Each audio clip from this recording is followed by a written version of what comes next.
Well, thanks for joining me back in my shop, and we're going to be taking a look at the Cossover networks, I guess we can call it that, from the Viking Console. Here they are right on my bench. And the story here is these were cut out of the speaker circuits, and the speakers were how can I describe it? Botched up together. Somebody kind of grabbed all the wires and twisted them up together, and I really don't know what was done, to be honest with you, but these have been just cut away. Like this one, I didn't cut any of these wires. This was just sitting in the bottom of the console loose, and this one was still mounted in the console, had not been taken down, and you can see this is a external speaker jack here. So and I have never done very much with crossovers at all. I think I've capacitored a couple of them. So just in looking at these, put that like that there. There's something obviously quite different between the two of them. Excuse me. Excuse me. This capacitor does not match this one. Now, is that because it was replaced, or that's just the way it was from the start? Or is there something more to this that I don't know yet? First thought is something's been replaced here. Now, it's possible these three are the replacements, and this is the original. So, luckily, I have a diagram here that shows them. There they are, and a little out of focus here for you to see, but there's the coil there. I think it says 1.5 millihenries, these two big coils here. And then there's the two capacitors, one there and one there. 25 microfarad non-polar and a 5 microfarad non-polar, and of course the very same thing on the other side. These things are really going to be identical for sure. Left channel, right channel.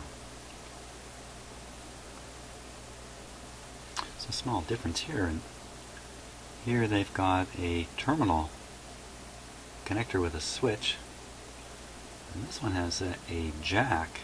That's what it looks like to me. You would plug in, but in fact the connector is just a phono plug, and I'm pretty sure it's a phono plug on the other side too. So what's going on with these capacitors? And really, the only issue with these things really can be, are the capacitors good?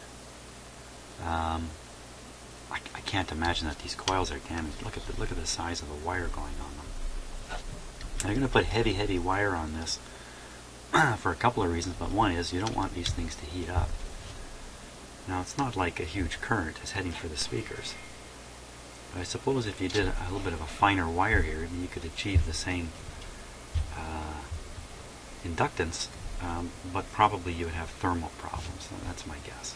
Don't really know though. Don't know a lot about these things. So let's take a look at the size of the capacitors here. So this one I can see 25 on it right away. 25 millifarads, 25 volts, and the other one you can see right on there, 5 millifarads, 25 volts. So there's a 25 and the 5, just the way it's supposed to be. Now what's going on with this one? So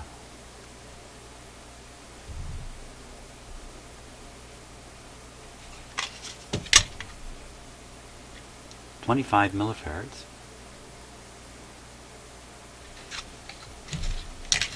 And one in the back.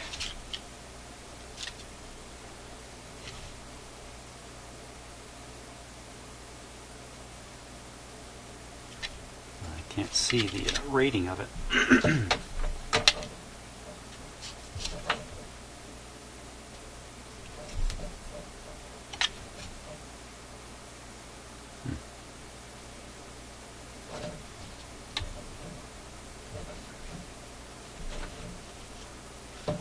Wow, okay, well that's interesting, because this one's definitely 25. It looks pretty much the same as this, but this is a 5. So you can't tell anything from the size of these. Part 44503. Part 44503.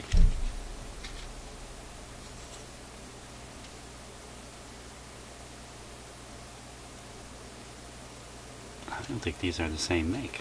I mean, they look identical. Well, how am I going to determine if these are good? I mean, one way is, heck, we'll cut them out and install some new ones, but I really don't imagine that these capacitors take much of a beating. But frankly, I don't know really for sure.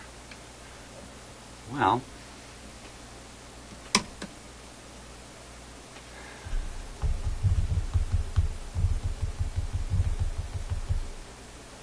I suppose I could feed signals into them, and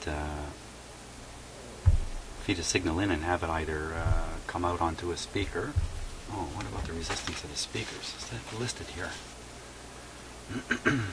How are they connected? So I see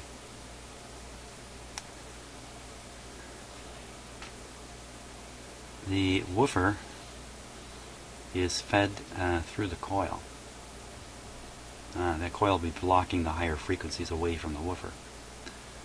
Not that they're going to damage the woofer, but that you want them to go somewhere else. So you make it a little tough for the higher frequencies. And then the higher frequencies are going to go through these two capacitors. Excuse me. The 5 feeds up to the tweeter. The 25 feeds to the mid-range. That all kind of makes sense, doesn't it? And the return wire is this black one. Okay, so all the speakers are essentially in parallel, but because of the crossover, they really aren't. They really aren't in actual parallel. Excuse me. And these are non-polar capacitors, which means they're electrolytic capacitors because they got quite a large capacitance. But they're designed so that you don't need to maintain a certain polarity across them. And I think that's done very simply by putting two capacitors in series back to back. So for instance, the two positive leads are out here and the negative one is in the middle, I think. I think that's one option for replacing them also. Is just replace each one of these with two back-to-back capacitors, and they'd have to be double the capacitance. So for instance, if this is a 5 and I want to replace it with two capacitors back-to-back, I need two 10s in series. And one question that comes to my mind is, so are these like negative terminals out here, or are they positive terminals? I do have some more of these non-polar capacitors.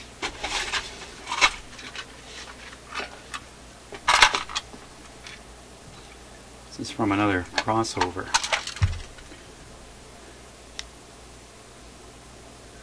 It's a 20 at 10 volts. So it doesn't have the same voltage rating as these.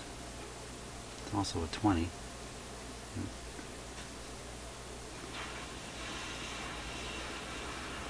Well, what have I got here?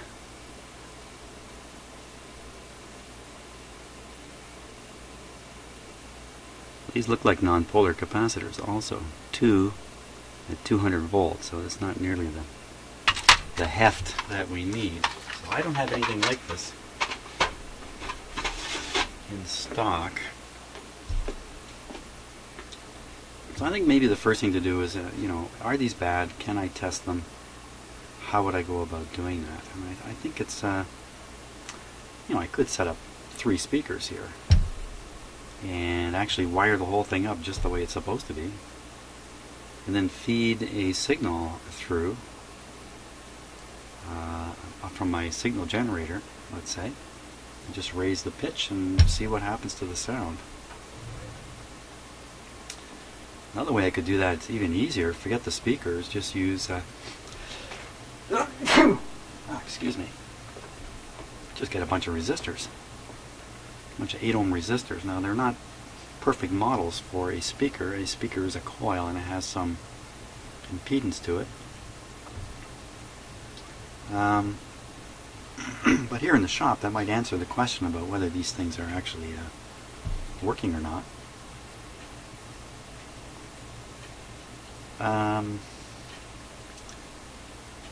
Speakers. I'm sure I could scare up 3 speakers and see what goes on here. Well, I think that might be an interesting approach. I'll see if I can get together 3 speakers and set them up, and then we'll see if this will divide the sound just as they are. Okay, so I went up and I checked the resistance of the speakers in the console just using my ohm meter here, which isn't necessarily the best way to do this. And there's a tweeter, mid-range, and a woofer, and I measured all 6 of them, and they're consistent in that what's happening on the left is happening on the right. The tweeter measured 6 ohms, the mid-range 9 ohms, and the woofer 8 ohms. Now, fat chance I can imitate that using these speakers, but here's what I managed to gather out of my shop. I got a tweeter here, a speaker, and a speaker. I've already checked these, but I'll do it again. I think in the end I'm going to end up using resistors to do this. So here we go. I'm not even sure how I'm going to use resistors. So okay, so the tweeter upstairs in the console is 6. Okay, 5. That's 5.6. That's not too bad. The mid-range measures in at 9. Okay. Oh, that's a 4 ohm. Okay, and the woofer measures 8 using an ohm meter. And here, this measures 4. Oh, well, that's not going to work. Well, let's see, I can make this into a 9 by putting 2 of them in series. And likewise, I could make this into an 8 by putting 2 of those in series. It's a bit of a hassle for me, though. I should really try to dig up some more speakers. Let's see what I can find here. Okay, got another one pretty similar to this. Really similar. Hey, now but identical. I didn't realize I had. Well, that's interesting. I didn't know I had 2 identical sets of speakers. These are actually powered speakers. This particular one is not, but its brother is a powered one. It's a good example, just sitting right here. So this one is this guy's mate. How surprised I am to see I actually have 2 sets. You know, I picked these up at yard sales, and when I see them for sale for almost nothing, I grab them. Just knock the cover off there. Let's put it back on. So on the back, it says 4/8 ohms. But I have no idea how you turn this into an 8 ohm speaker. So I'd be stunned if, I mean, this is the same kind of speaker. It's going to measure 4 ohms. But I can put them in series. Let's see. Okay, can still see my meter there. Here we go. Yeah, 4. Well,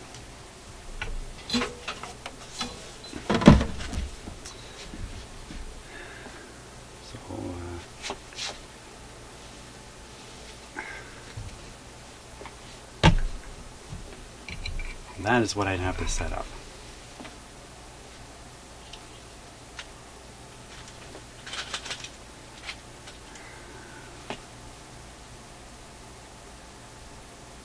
Or I use resistors and don't hear anything.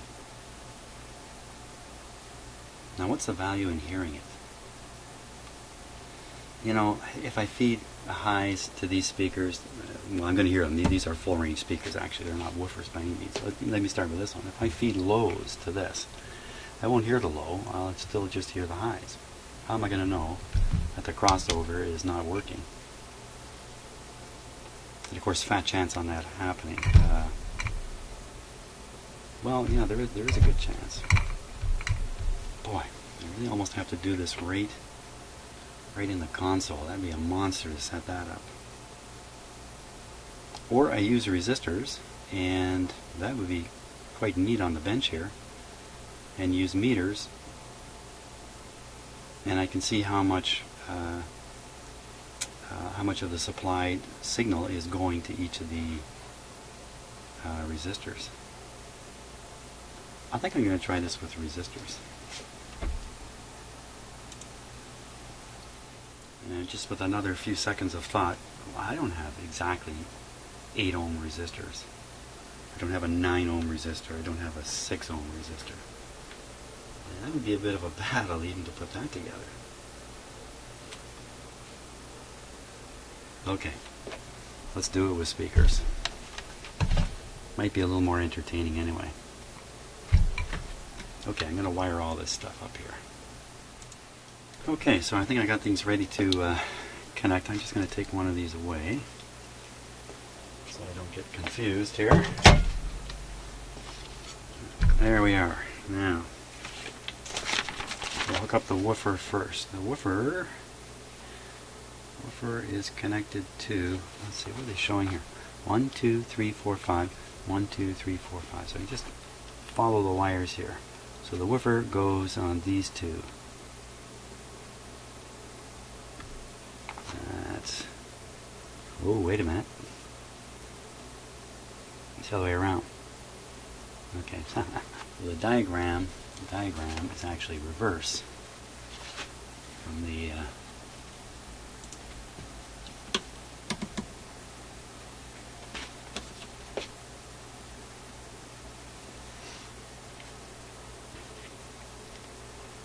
or what I should do is hook up the neutral line, or the common, let's call it the common line, from each one of them. So pick one lead from each set of speakers.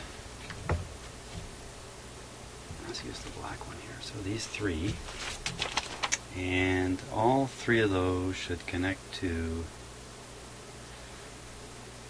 the center post, this one here.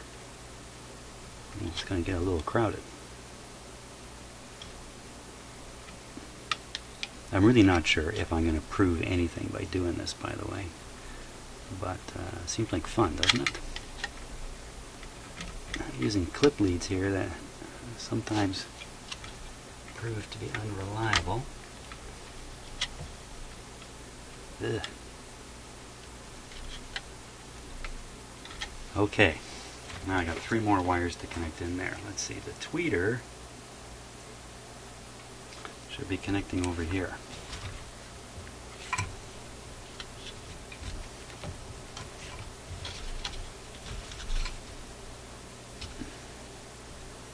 That'll have the smallest capacitor going through it. And the mid-range is going to be connecting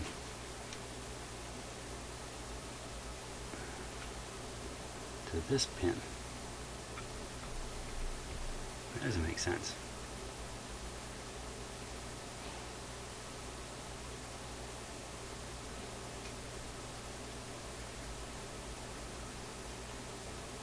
It should be connecting to this one here. Okay, I already forgot the thing was backwards. So we connect here. I can see the big 25 millifarad capacitor is connected there. Okay. And now the woofer connects right to here. Okay, now the signal source, these 2 yellow wires here, that comes in, one connects to the neutral stuff. Oh my god, I'm going to get another clip lead on there. I'll hook it up over here. Okay. And then the incoming signal wire connects to here. But I can see that this terminal connects to the capacitor, the coil, and the other capacitor, and then basically the speakers are just connected one to each end of each of those three devices. So that's it. Now, what are we going to get out of this? No idea what to expect here. Okay, I've got the signal generator already connected.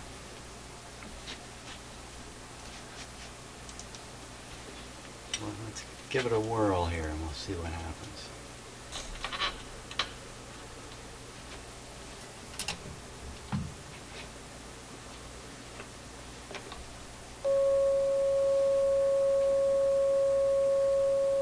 Okay, and that frequency you're hearing is something like 500 hertz. What do you think? Well, the sound's going through. Oh, I should grab a microphone here and do this thing with it. Let me fiddle around a little bit first. So, first we'll take the frequency down.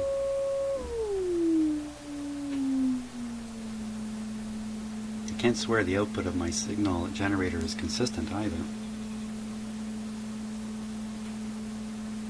Okay, well, it's working. You can hear it. We'll take it up now.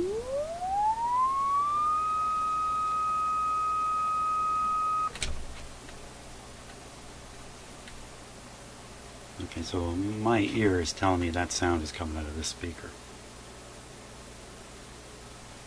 We'll take it down.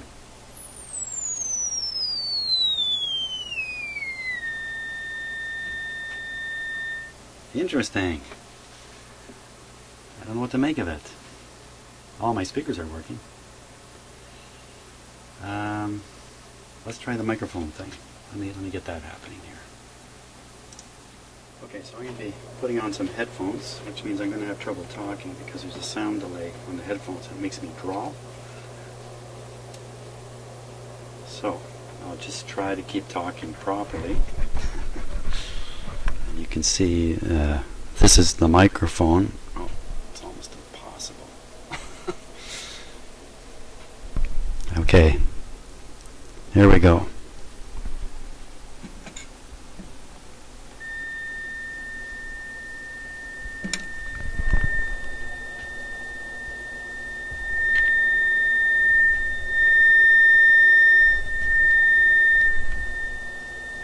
Well, I'd say I hear it from here, I hear it from there, and we're around 2,000 hertz. Let's take it way up. That's around 13 now.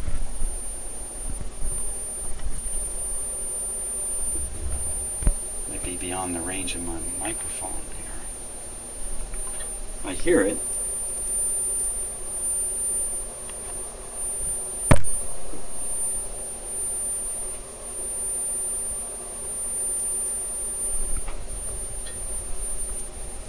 Down a little bit.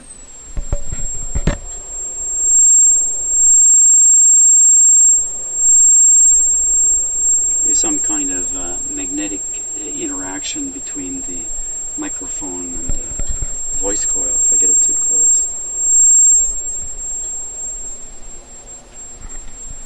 Let me shut off my other microphone. Okay.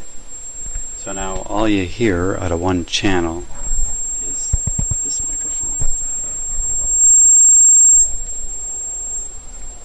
Nothing too distinct. Okay, let's go down. Put a little more volume in it here.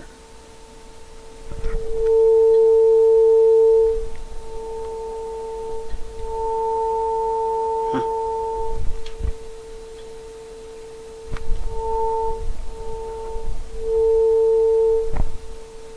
Okay, we're going to listen to just the woofers, and I'm going to move the frequency up and down fairly rapidly.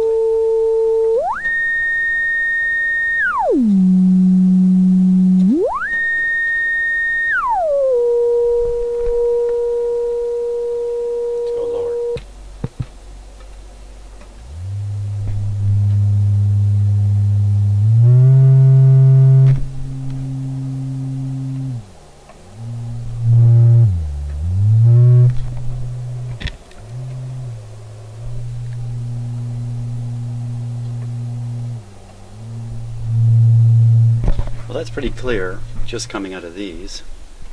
Oop.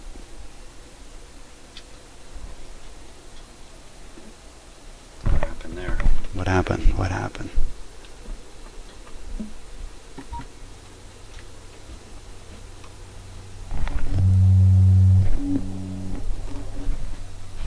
Okay, now that's set around 150 hertz. Let's take it up a little higher. It's about 200.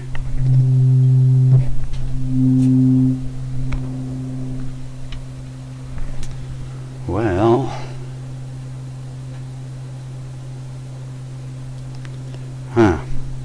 okay.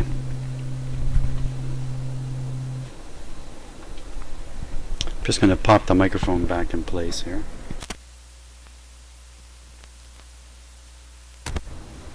Turn on my other one too. Take off these headphones so I can speak properly. Well, okay. What I get out of that? I get out of that this is making a difference. Is it making the right difference? Oh, I have no idea. Is it is the crossover point where it's supposed to be? Is there an entire frequency missing? I can't tell any of that from this. And I doubt even if I put on meters I could really tell things for sure. I have a problem with the output of my signal generator. Using the microphone, the speakers, there's so many variables involved. So I think what I will do, I'll leave everything just like this. I'll bring down my audio meter, we'll set it up, and we'll connect it from one output to another on here, leave all the speakers connected, fiddle around and watch the meter reading and see if that gives us any hint. Maybe the in the end it'll be comparing the two of these different crossovers. Maybe that's what'll give me the secret. So let me bring down the meter and get it set up here.